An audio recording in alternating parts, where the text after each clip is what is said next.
On this episode of the Beyond Jaws podcast, we are talking to Ana Lucia Furtado Soares, who's here to update us on her life, with the Angola Project, which she came up with during her graduate studies. She is actually, she normally lives in Portugal and she spends some time in Angola, and now she's talking about moving to Angola to follow this as a full-time passion, a full-time job. So it's no longer just a passion, no longer just graduate work. It is full-time for her. She's giving it a shot. We're going to talk about everything that goes into that, including big life changes. We're going to talk about that on this episode of the Beyond Jaws podcast. Let's start the show. Hey everybody, welcome back to another exciting episode of the Beyond Jaws podcast. I'm your co-host, Andrew Lewin, here with my co-host, Dr. David Ebert. Dave, we ready to talk about Angola and some big life changes for Ana Lucia Furtado Soares? Yep. She was on the show about 2 years ago, I think it was. Yeah. And then she was a great guest. Of course, I've known her for quite a while. And she has some updates to bring us up to date. She's just launching her NGO, Elasmo Angola, and she's got a new website up there, which we'll post here so you can people can go there and check it out. And she's just taken the step, basically just starting her own organization rather than waiting around for life to happen and stuff. And life is happening for her, which we'll get into today as well in the episode. But yeah, she's definitely one of these early career, just real, in my opinion, real rising stars in the field. And she works in a difficult environment in Angola there, but she's really committed to what she's doing. She's very passionate and very driven. And we like to see that. And we just, Absolutely. she's a good role model for other young people just starting out. She's not that old too, but she just knows what she wants to do. And if you're other young people out there looking, you can stand around and wait for life to happen, or you can do like Lucia's done and just kind of take life by the horns and just go for it. So anyway, she's a good role model. So really looking forward to this for the interview today. Agreed. So let's start the interview and enjoy, and we will talk to you after. Hey, Lucia, welcome to the Beyond Jaws podcast. Are you ready to talk about the Shark Project? Absolutely. Thank you so much for inviting me again. You bet. Yeah. You bet. Well, welcome to the Beyond Jaws podcast, where we have a fabulous returning guest to update us on what she's been up to. Ana Lucia Furtado Soares, both from Portugal and Angola, is the principal research scientist with the Angola Elasmo Project, and she's just launched a fabulous new website, her Angola Elasmo Project, which we're going to talk about today, among other things. Just as a brief reminder, she was on the episode 70 back in May of 2024. Please go check it out to get her full life story up to that point in her life at the time. She has a BSc in Marine Science and Oceanography from the University of Algarve. She also has an MSc in Marine Biodiversity and Conservation from the University of Paris 4, the Pierre Marie Curie from the Sorbonne Universities, and the University of Ghent, which is a real mouthful for me to pronounce since all is in French. And she's currently doing her PhD at the Ludwig Maximilian University in Munich. And as I said, she's the founder. She's going to update us. She's had a ridiculously busy schedule. And Andrew and I thought, well, let's have her back on to kind of update us on everything she's been up to. So, Lucia, welcome back to the show. Hi, thank you so much for inviting me again. It's really a pleasure to speak to you once again. And I'm thrilled to share what I've been doing since the last time. Great. Well, what have you been doing since? What are some of the highlights you've been up to? Dave, sorry to cut you off. Before we do, I think Lucia, you're gonna have to introduce your friend. If anybody's watching this on video, we have the cutest little friend that has decided to come and join us. I think she's looking for a little bit of attention from Lucia. I know, but she's absolutely adorable. So her name is Aurora, like Aurora Borealis. And she's 8 months old, and she's a ratonera bodeguera. So, I really like her, and I just got home. This is why she's like this. So I'm very sorry she's bothering a little bit.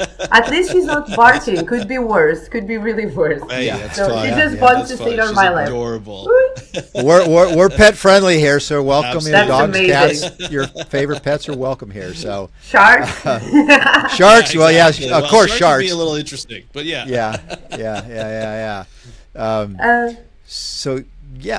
So going back, yeah. going back to so last year, we've not speak for like a year, I think. So I will start with something that was really, really important for the project, which was the visit of my supervisor. And I think a lot of people will know who she is, Dr. Rima Jabado, a true star in the field, right? So for me, you could imagine that I had to receive Dr. Rima Jabado in Angola. I was nervous. Really? Yeah, of course. So I know I was doing the project for all these years, but she's someone that believed in me since the beginning, and from which I learned a lot. And she's never been in the field with me in Angola. So for me, it was obviously in terms of I really respect her work. So I was nervous because I wanted this to be an excellent experience for her. Which in her words it was. She spent about a week with me there, and we did a little bit of everything. We visited all the sites, we spoke with the people that were involved in the project, and bear in mind that the project is now based in the Namibe region, which is in the south of Angola, and just the province of Namibe is huge. It's like the size of almost Portugal. So I will say that, we were spending a lot of time in the car together. So she had time to speak with the volunteers, even the driver that is like kind of part of the family now, our Angola Elasmo Project family. So she wants to go back, and she was really happy with what she saw in terms of time, resources, and also my efforts there. So for me, it was really a mark that, how can I say, I do respect a lot of people's opinions, but I needed that one. I needed her to see and tell me, you're doing well, and this is the way to go.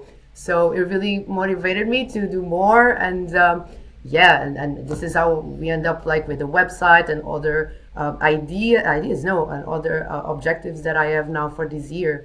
So it was really important for her to come and participate. Well, she was also doing field work with me, which also helped me because, someone that has like lots of years of experience, sometimes you look, because I'm doing measurements and taxonomy, etc. But she's so quick, and you feel like the pressure to do it, but you do it. Like sometimes you need someone close to you that pushes you to do better and more and faster. And it really challenged me, and it was really amazing. She pushed me to even do more than I was doing. And it changed also the project in terms of the rhythm that we have, even the volunteers, because some of the volunteers, they didn't speak English. Well, at the end of the week, they were speaking somehow English with her. She was putting me into working with one of them. So she was measuring and saying the number, like for example, the length of the shark or the sex, but they were getting everything. They had to. There was no chance. They knew that she was there and who she was, and this was such a learning opportunity that somehow English came like to their heads like straight away. Like it was amazing. Yeah.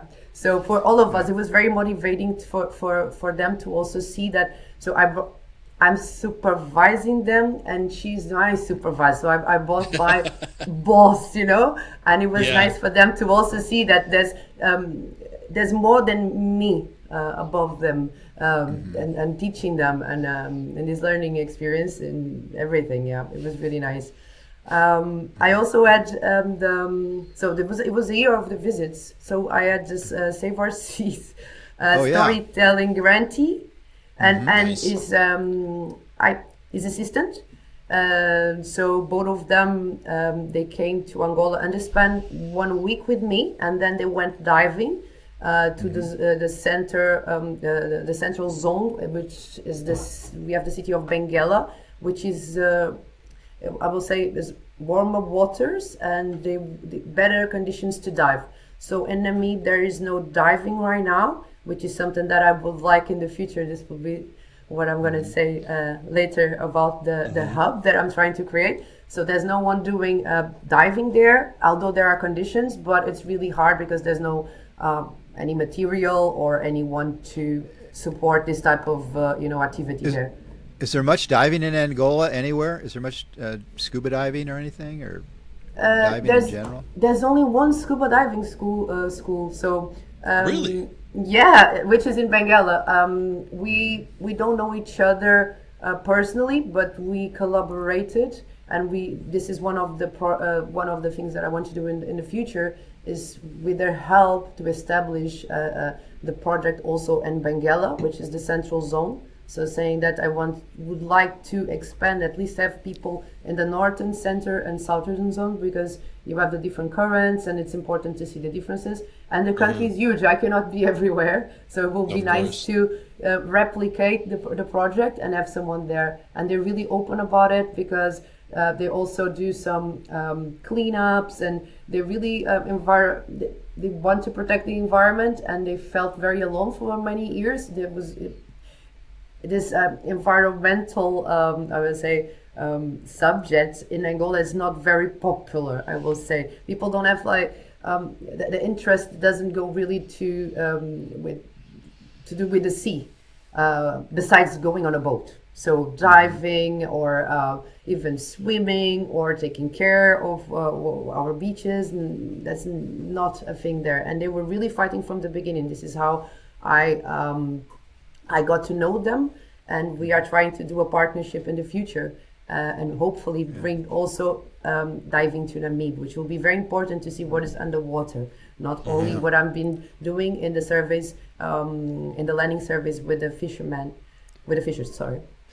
I want to remind people too, because you have Angola is very personal to you, because you have your family connections from there, from your parents.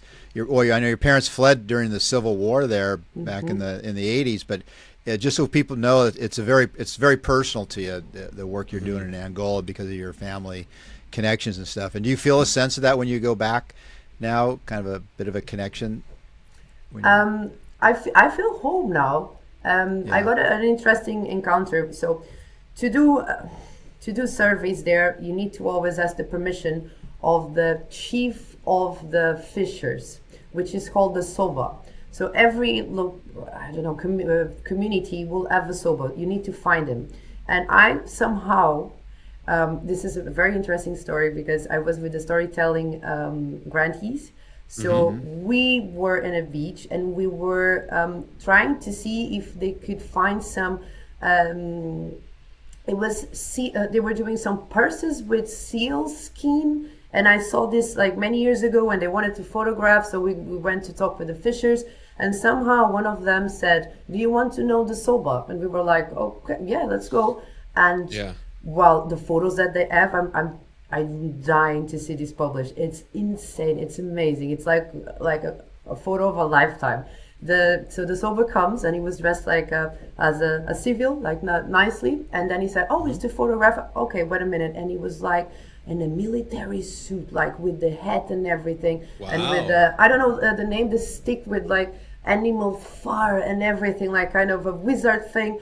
We were like, okay, we cried. It was something intense. And he said, you welcome to your homeland. You're welcome here, and your work is what you're doing is good for us, and we respect you, and you're always welcome here. I cried. So this was really being acknowledged by the king, I will say, of the fishers. So this is something that now I can walk and do my work really freely. So, right, because you have the blessing. Yeah, the blessing of them. And he blessed also the storytellers, saying that their work was important and to share it was amazing. For sure, soon you will get to see this through Save Our Seas. It hasn't come out yet, right? The Save Our Seas hasn't come out yet? No. Oh, should be soon. Yeah. No. Okay. Who was the storyteller that went out there with you? Who was?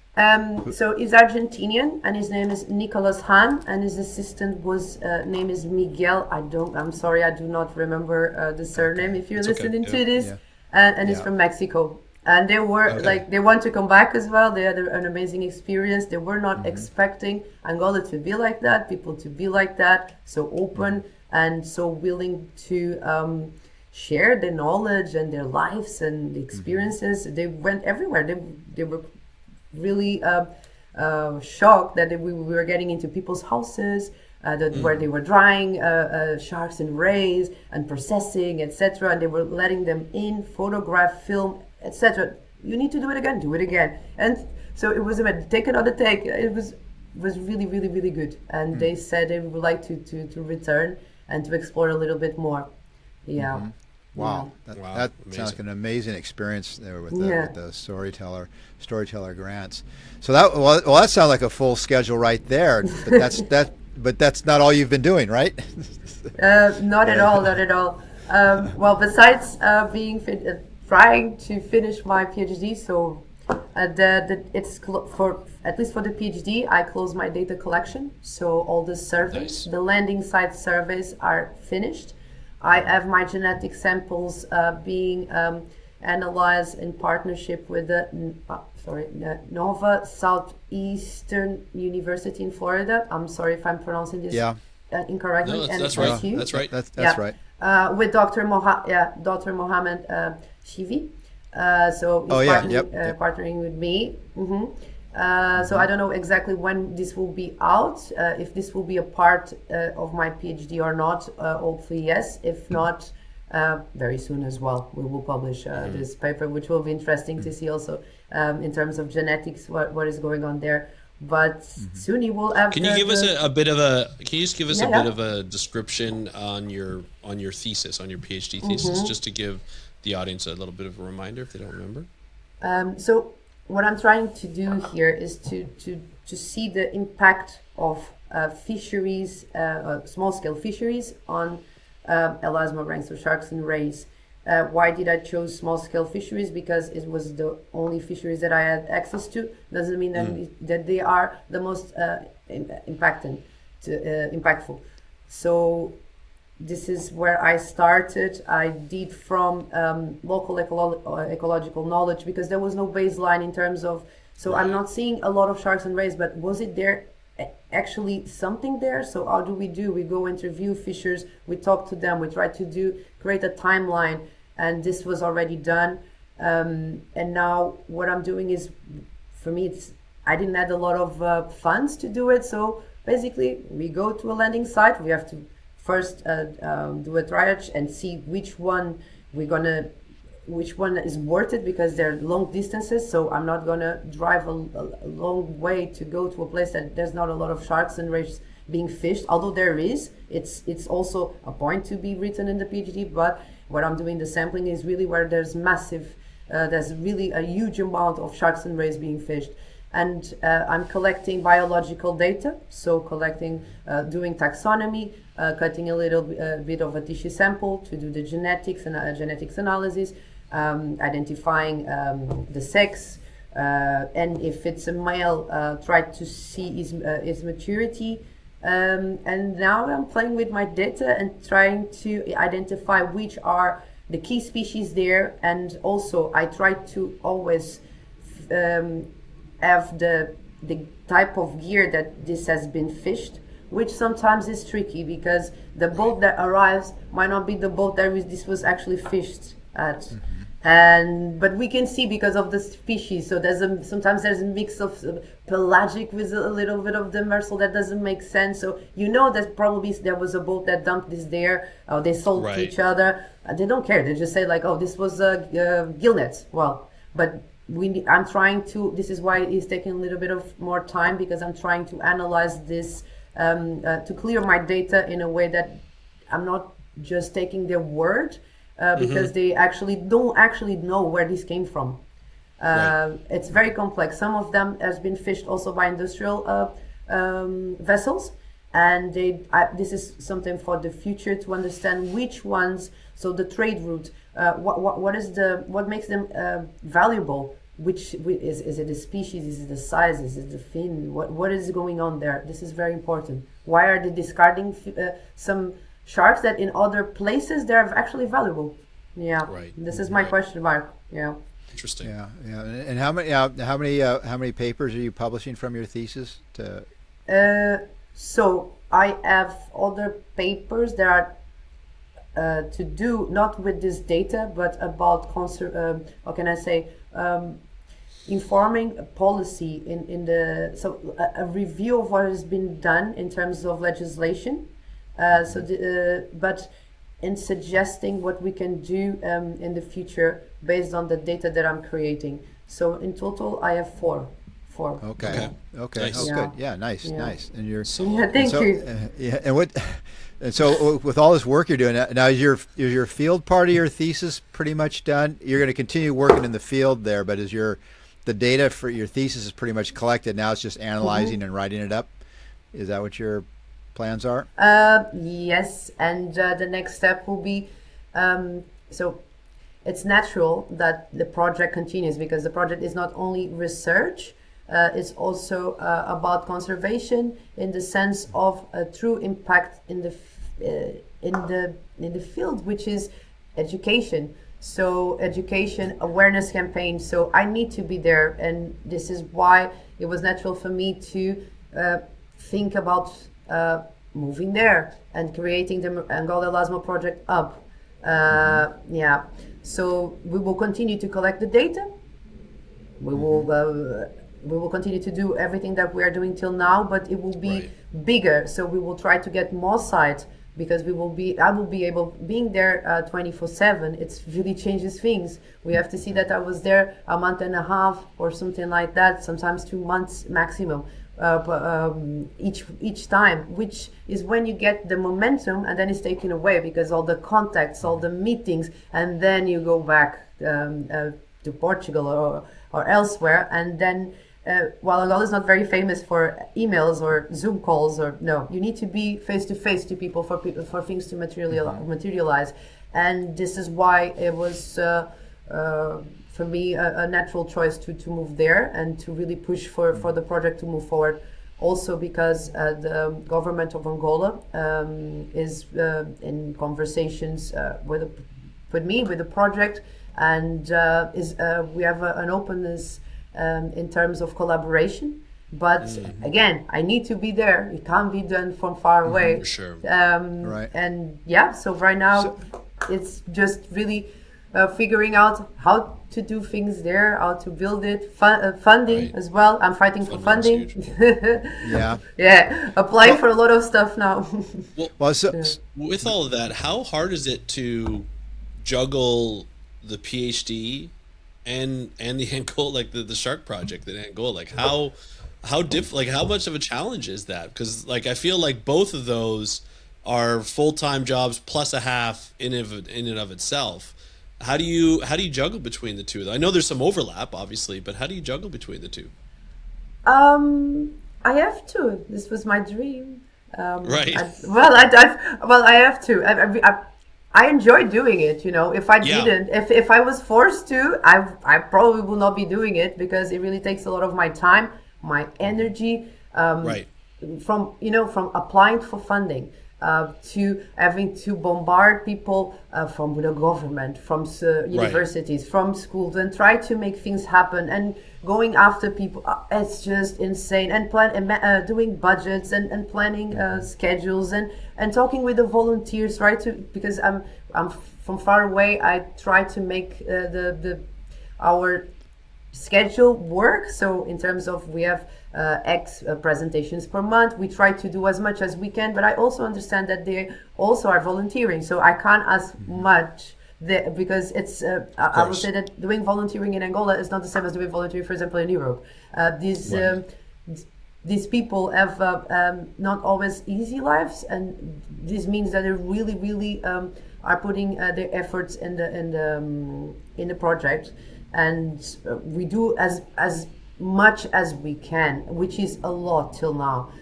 We do schools presentations, universities, other stakeholders. We did corporates even.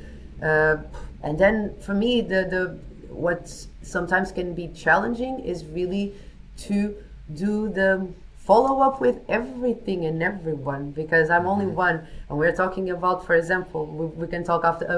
You already mentioned about the website, so it's creating a website. Then have to, I don't know, email someone from the government. Then have to write the thesis, and it's a lot. It's a lot, but it's really worth it. And this was exactly what I wanted. So for me, it's yeah, So, I will so continue. yeah, so the website's going to basically your greeting to the world. Like people can go there and find out about your projects. They can donate to you, helping your program and stuff. And how is did you design and do that work yourself, or did you have someone help you with that, or I had as someone far as help me with that.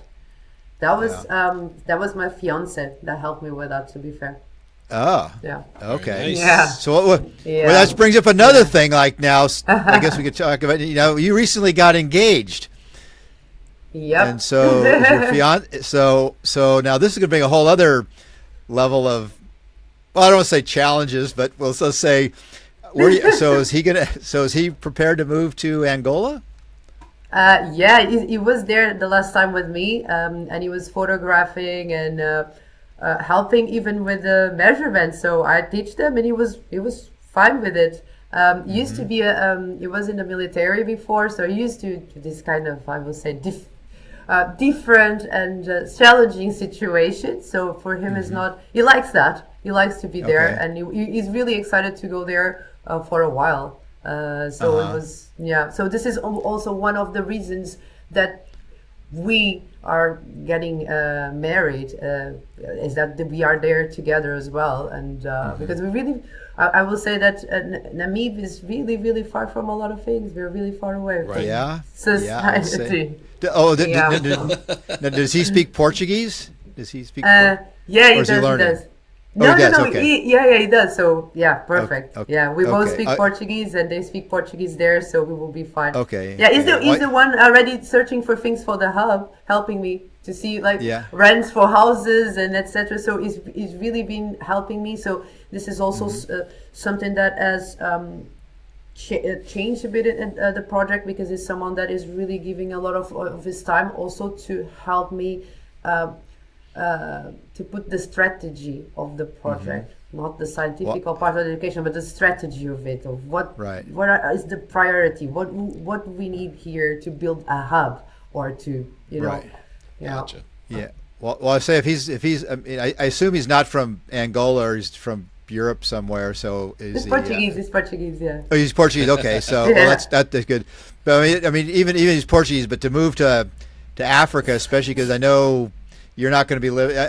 I know enough about like some of these countries. Like it's not going to be like where you living in Portugal now or someplace. It'll be a little challenging getting things set up and go. Especially because you're starting a whole new organization, really, even though you've kind of been doing it. That's a lot. Yeah. That's a lot I know. What he's doing. Well, he sure loves me. I say must be love. Now, I guess so you guys getting married in Portugal or in Angola? No, in Portugal. But we don't have a specific date yet. I want to start my PhD, everything. For me, it's just I never wanted to get married. To be fair, it was never my idea. I was always more work oriented.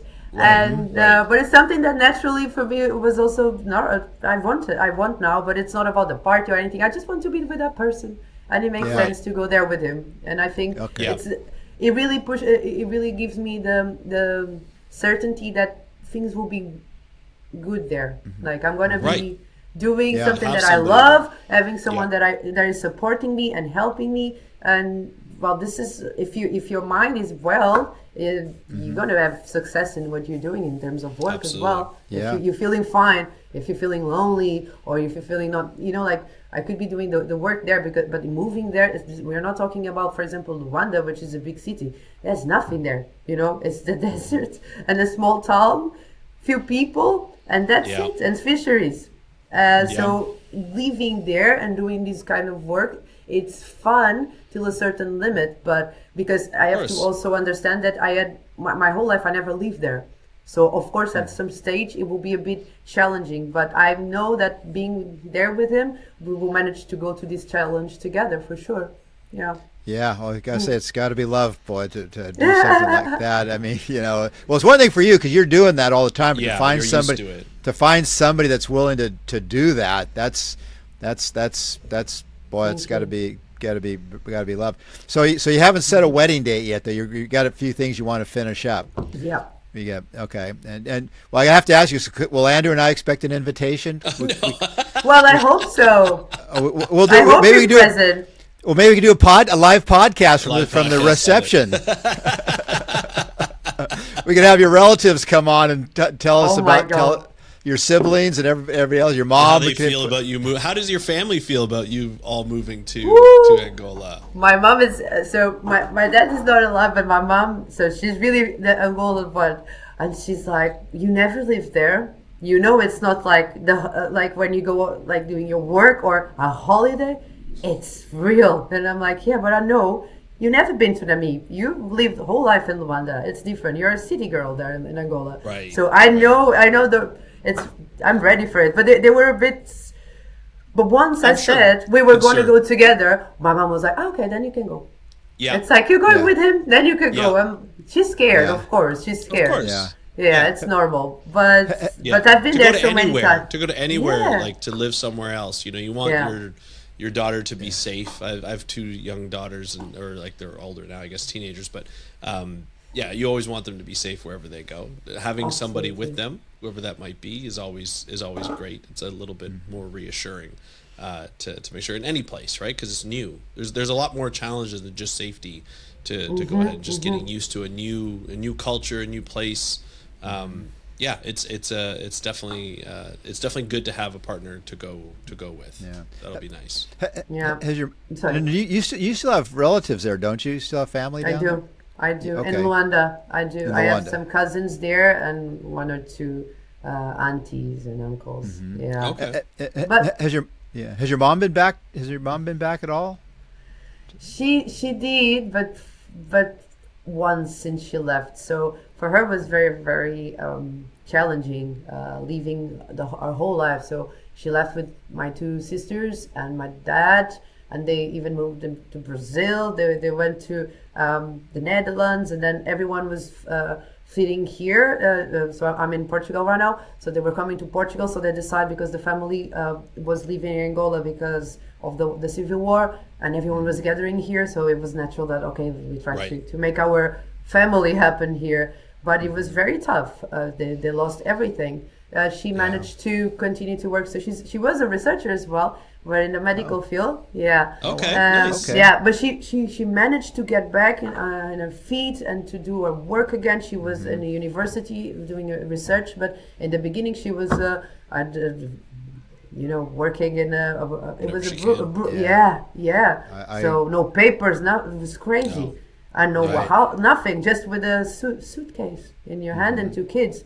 It was insane. But I always had this thing about Angola, all the stories and the people, and I see the photos. So in terms of one thing that really pushed me to do something, that was in terms of biodiversity there, even talking about in the land side of, you had lions, you have elephants, you had everything there. And during the Civil War, there was a lot of people hunting, and they wiped out the whole ecosystem there. Marine one also, because we had all these like foreign vessels doing like big fishing, like the trolling, etc. Like not even talking only about sharks and rays, talking about everything, like doing like even taking away like coral and everything. My mom says one of her memories is that the beach that they used to go, she was laying down like in the water, like in the sand, and she will see little hammerheads. And she's like, oh, those ones were fine. They will not bite you. I was like, you guys were not afraid? She's like, no, we knew. The small ones were fine, but the big ones, we had to leave the water. You never know. but she said, the worst was like, she was like, oh, but they only like to eat the military, because there was the mercenaries. She's like, they only eat mercenaries, because there's always someone... it was like, they don't eat the locals. It's like the mercenaries, they deserve. And I was like, oh, Mom, you can't say that. And she's like, I can.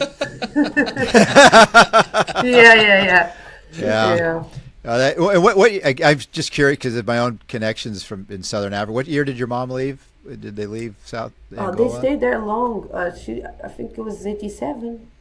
Yeah. 87? Because the war started in 75, so it was almost 11 years. So, 11 years.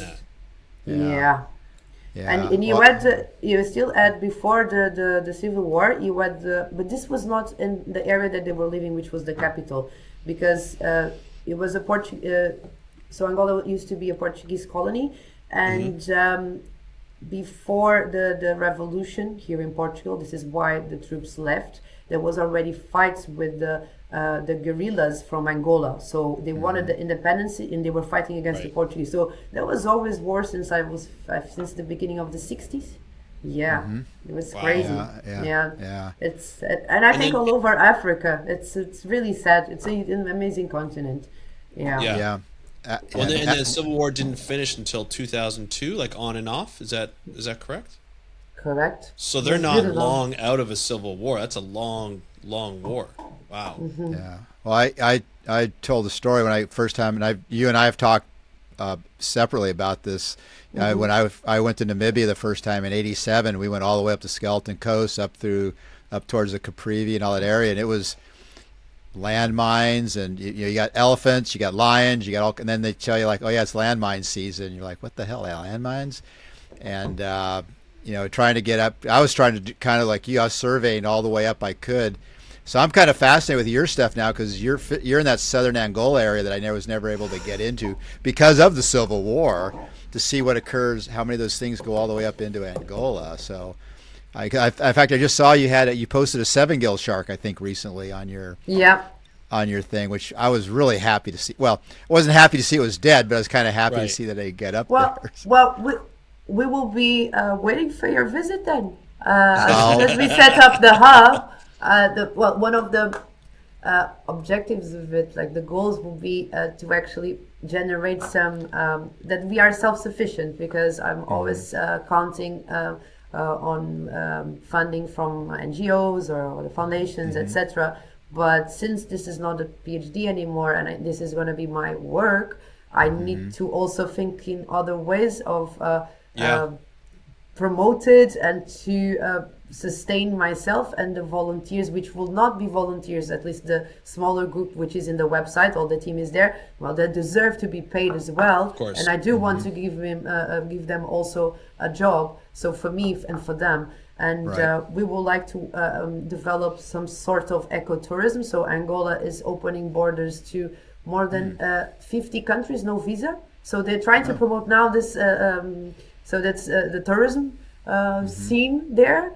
Which there's no infrastructure at all, which is different unless you are in Luanda. But I mean, no one goes just to see Luanda. You want to see the wild. It's a beautiful country, but I don't know. Probably they're trying. They invest a lot of money, but there's no construction still.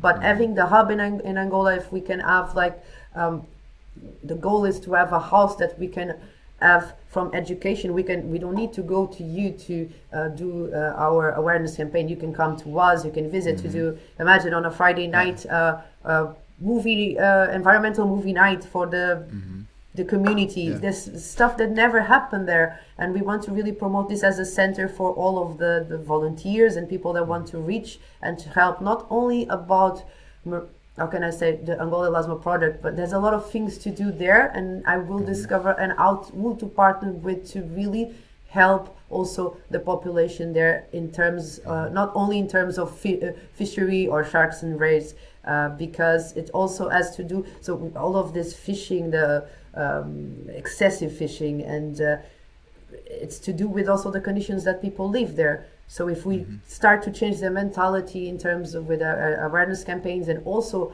improving their livelihoods, I think we can also have a shift. It's natural to have a shift in these sharks and rays fished. So I will try to, in many angles that I will only be able to figure out once I'm there, I think. Yeah. Well, definitely it's a fascinating area because you have a big faunal change there in that southern area there. And that's why I was always curious, like how further up the Namibian fauna went, and then it changes, then you get more of a warm-tempered subtropical type of fauna there. And so you're kind of working in that whole area, correct? Yes.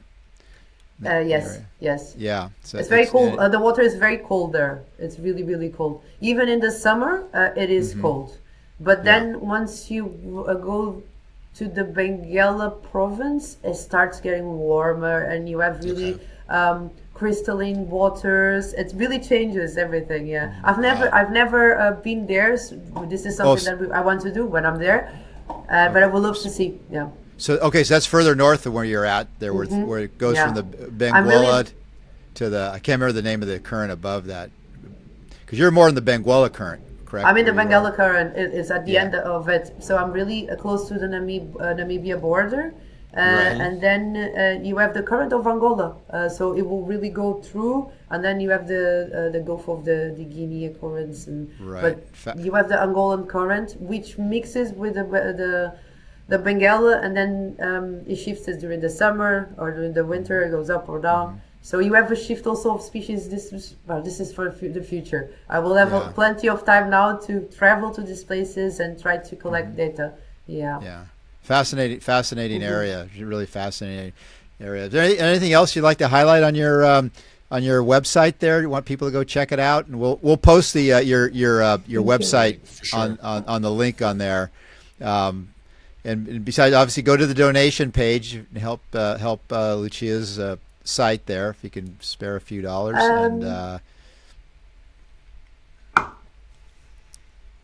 Yeah, I would like to, if people could go and check the whole team. I think they deserve to be seen as well, and they're very proud. Absolutely. Yeah, so if you go and check the website, go on About Us and check the young shark and ray research generation from Angola. Yeah.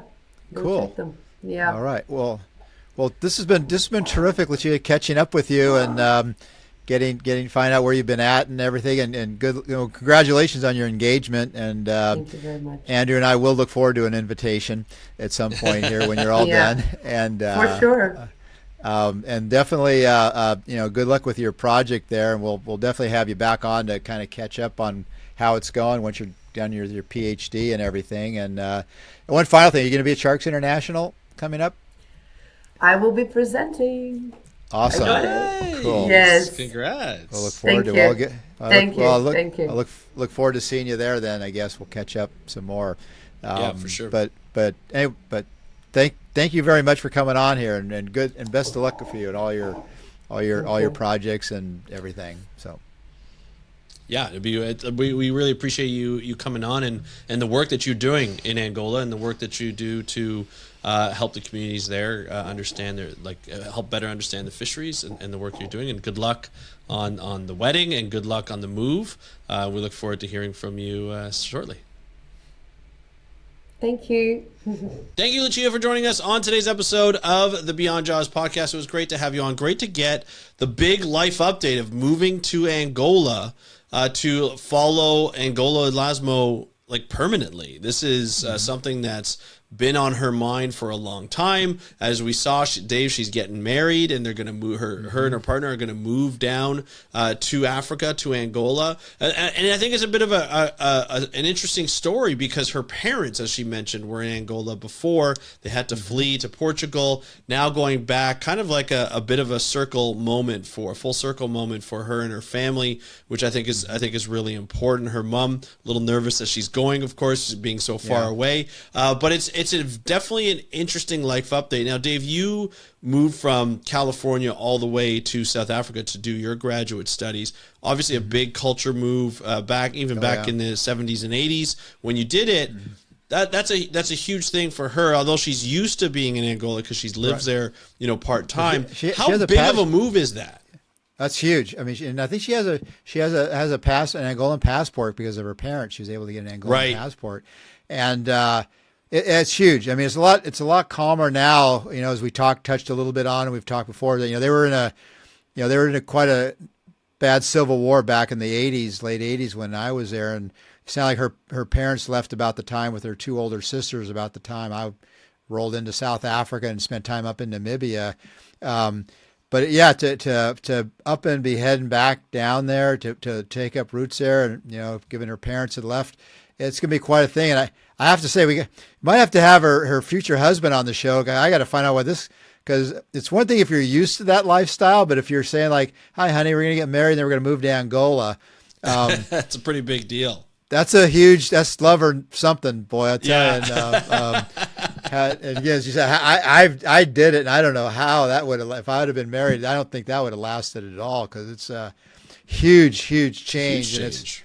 oh yeah, and especially where they're moving down the south. It's not like they're going to be in Luanda, one of the major cities there where she's moving. Right. It's going to be. I mean, they have they have stuff there, internet and that's some of the basics, but it's going to be definitely a bit of a change. And I'd be excited. I'm kind of happy for her. She's found what she does. She's connected into the community. She knows the local politicians down there and the different agencies, and they seem to really like her from what she said. So Yeah. of course, I got to have to have to visit here sometime and check it out myself. Maybe you should come with me, Andrew.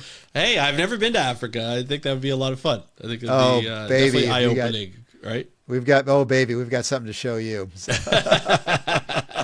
Yeah, I think it'd be a fun experience. There's a lot of people that we've had on guests who have gone and done research or visited, as a vacation down to Africa. A few of our upcoming guests, and I think it's kind of a cool thing to even think about. Here in North America, going to Africa is such a big deal. When you go on safari or you go on a trip like on vacation, you never think about moving there. You never think, No. you hear so many things and you just don't know what to think about. Even South Africa is such a big, it's a big travel day. Obviously, it's like 24 hours to get there, so it's far away. But it's something you just never think about. For me anyway, being in Canada or being in North America, so it's kind of a cool thing to hear people travel and work there and then even move there. I think it's kind of a cool thing. It's definitely opened my eyes. Well, I say it's different. It's different. Africa can give. Yeah. Well, it's definitely different. If you're going on a safari there for a week or couple of weeks, that's one thing. But when you're going there to live there, that's a whole different kettle of fish there. And it's great. I mean, you definitely, if you're that kind of an adventure explorer type of person, it's, to be able to move to another country like that, it's pretty impressive. And, I mean, I wish her all the best there in the move, and we'll definitely be having to check in with her periodically. I'm just got my own curiosities from having spent time there in South Africa and of course Namibia quite a bit. Yeah.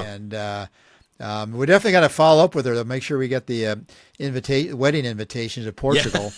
And I hope we get a prime. See, we should really think about doing a podcast from there. From the wedding. From there. Oh, that'd be awesome. They would love that. They would love that. Yeah, exactly.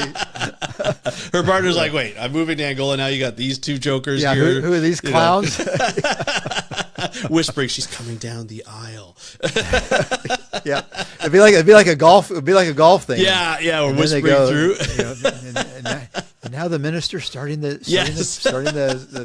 ceremony, and she's got a tear. She's got a tear. Yeah. I see a tear. Here comes a ring bearer who was born in 2020 at little Nathan whatever. Yeah. So. That'd be awesome. Lucia, they would love that. They would love us to be there. We're gonna have fun. We're gonna have fun with Look, this we come as a package duo. If anybody wants us at their wedding, we can commentate, podcast it from there. No problem whatsoever. Yep. No, but it was great. It was great to have her on. It was great to be able to see what she's able to do. And so, it was wonderful to have her on. We're looking forward to having her back on, seeing what she's able to do after she moves to Angola. So, so that's our episode for today. We'll put all her socials into her new website so that you can see what she's up to. And of course, Dave, if people want to get a hold of you, how would they do that? On Instagram, Lost Shark Guy, and go to my YouTube channel at Lost Shark Guy, and check out our documentary series that Andrew and I are doing with Denise Sotomayor, Searching for Lost Sharks, Extinct or Alive, and we're going to have a new episode up very soon. Absolutely. And if people want to check out our YouTube, Beyond Jaws Pod, and Instagram, Beyond Jaws Pod. Thank you so much for joining us on today's episode of the Beyond Jaws Podcast. Have a great day. We'll talk to you next time, and happy conservation.